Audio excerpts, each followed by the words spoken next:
जिंदगी नहीं। दुल्हीन जी बाजी, शॉल ले ले आवता। आवतानी।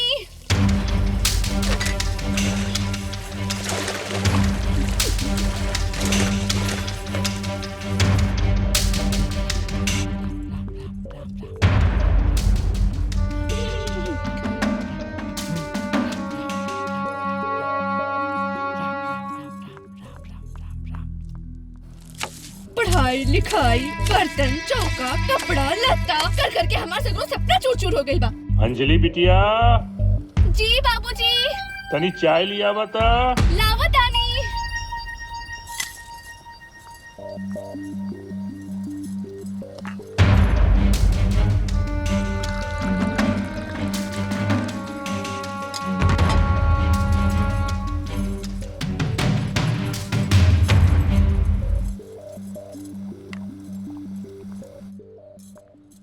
प्रधानमंत्री बाढ़ग्रस्त दौरे पर। दा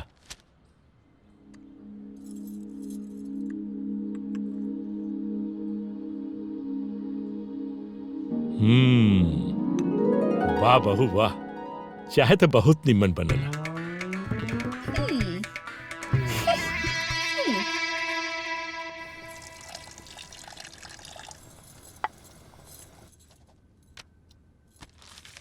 भाभी, क्या है? हमारे इतिहास वाला किताब कहाँ बा? इतिहास वाली किताब कहीं भी।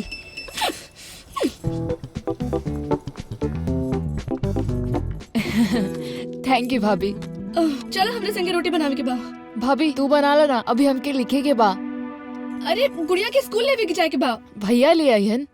अरे उनकरा के फोन आयल रहे, उनकरा के छुट्टी ना मिली, तरह के जाए के पड़ी गुड़िया के स्कूल लेवे। भाभी तू ले आवा ना, आज हमके असाइनमेंट पूरा करे के बा।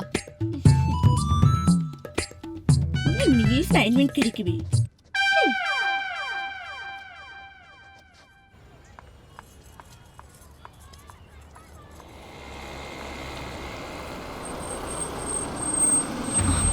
अंजलि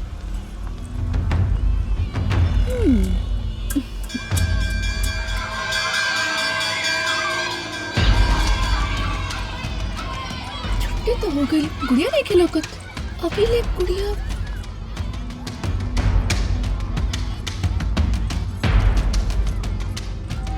हाय अंजलि। अरे वाह, तू एजा का कर रहल बाड़ू? और तोहार कार कहाँ बा? कार? हाँ। कार ड्राइवर लेके आ रहे भाई। हम ओ। तो एजा इससे घूमे फिरे आयल रहनी। अच्छा, हमके लागल कि तोहार बच्चा इहे स्कूल में पढ़ेला। हमार बिटिया छोट मोट स्कूल में ना पढ़ेली, वो कॉन्वेंट स्कूल में पढ़ेली, बड़का स्कूल में। हाँ। अब ओकरा के ड्राइवर लेवे गई बा, आवत हुई। Mummy mummy mummy.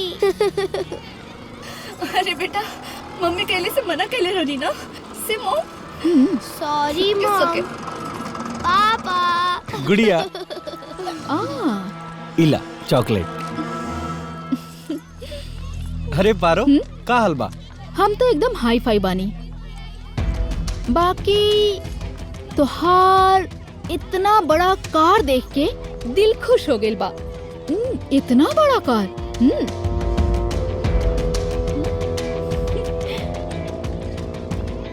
अंजलि, बड़ा सपना देखल तो बहुत आसान होला, काहे कि उस सपना में ना इंसान कहीं भी जा सकेला। हवाई जहाज में उड़ सकेला, लंदन जा सकेला, दुबई जा सकेला, कोई जगह घूम सकेला। हाँ, और बाकी सच्चाई ई हतार ड्राइवर और ई हतार बड़ी कार। हाँ, ई हतार सच्चाई। कितना झूठ बोलत बाड़ू। हाँ पारो, बड़ा गुरूर में बाड़ू। अपने पति और परिवार के छोड़ के ई जवन झूठा और दिखावटी अमेरी के जिंदगी जी रहल बाड़ू ना, जौने दिन तोसे ओकर मुंह भंग होई, भटके राह ना पैबू। हमनी के जिंदगी के आधार धन और दौलत नहीं खे, जन्म जन्म के रिश्ता आई।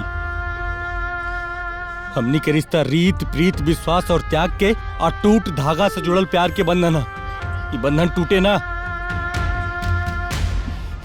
माय फुट। पापा ये का बोलली? तोरे चक्कर में हमार बहुत बेइज्जती हो गई।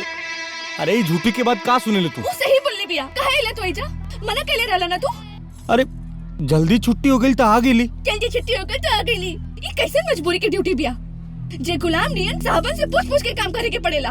मॉम अच्छा भल जी पापा आ गईले। जब ये अच्छा भेले पापा आ गईली। सड़ल स्कूटर से आ गईली। अरे सुना, कहा? बैठ जा, ना तई चांद नियन चेहरा करिया बादर हो जाई।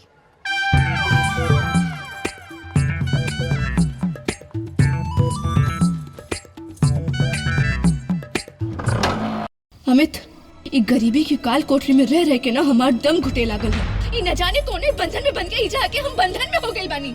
अंजलि का बोल रहल बाड़ू तू? सच बोल रहल बानी। और आज हम बोलब हमार सगरो सपना चकनाचूर हो गइल बा, जेकरा की वजह से आज हमार बिटिया एगो छोट के स्कूल में पढ़े खातिर मजबूर हो गई बिया। वही स्कूल में पढ़ के कितना बड़ बड़ साहब बनल बाड़े। और तू एगो छोट के लेखपाल, जेकरा की वजह से आज हमार बिटिया के भविष्य चौपट हो रही बिया। और हम एजा तोहर माई बाप बहन के सेवा करके पागल हो गइल बानी। हम एजा नौकरानी हो गइल बानी हम। अरे हमार जिंदगी के कोनो वजूदे नहीं खे, कुछ फुर्सत के पले नहीं खे। हमार जिंदगी राख हो गइल बा। 8 साल से तुम्हारी लबरी बात के झांसा में आके अब हम अपन सपना राख कर देले बानी, अपन जिंदगी बर्बाद कर देले बानी। अरे तुम्हार झूठा सपना के चलते ना हम अपन असली के सपना भुला गइल बानी। जन्म जन्म के साथ और प्यार के बंधन तबे निमन लागेला जब धन दौलत रुपया पैसा से घर और मन दोनों भरल रहे। हम अपन जिंदगी अपने हिसाब से जिए के चाहता नहीं। ये घर की बेड़ी में बंध के नहीं खे, आजाद होके के चाहता नहीं हम। तो जा अपन जिंदगी अपने मन से जीला। अपन जिंदगी अपना मर्जी से जिए खातिर आजाद बाड़ू तू।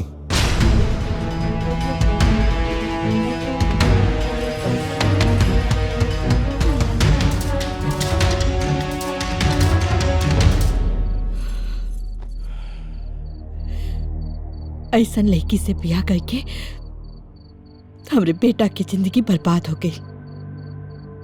और रउआ हमेशा ओकर पक्ष लेत रहली है ना?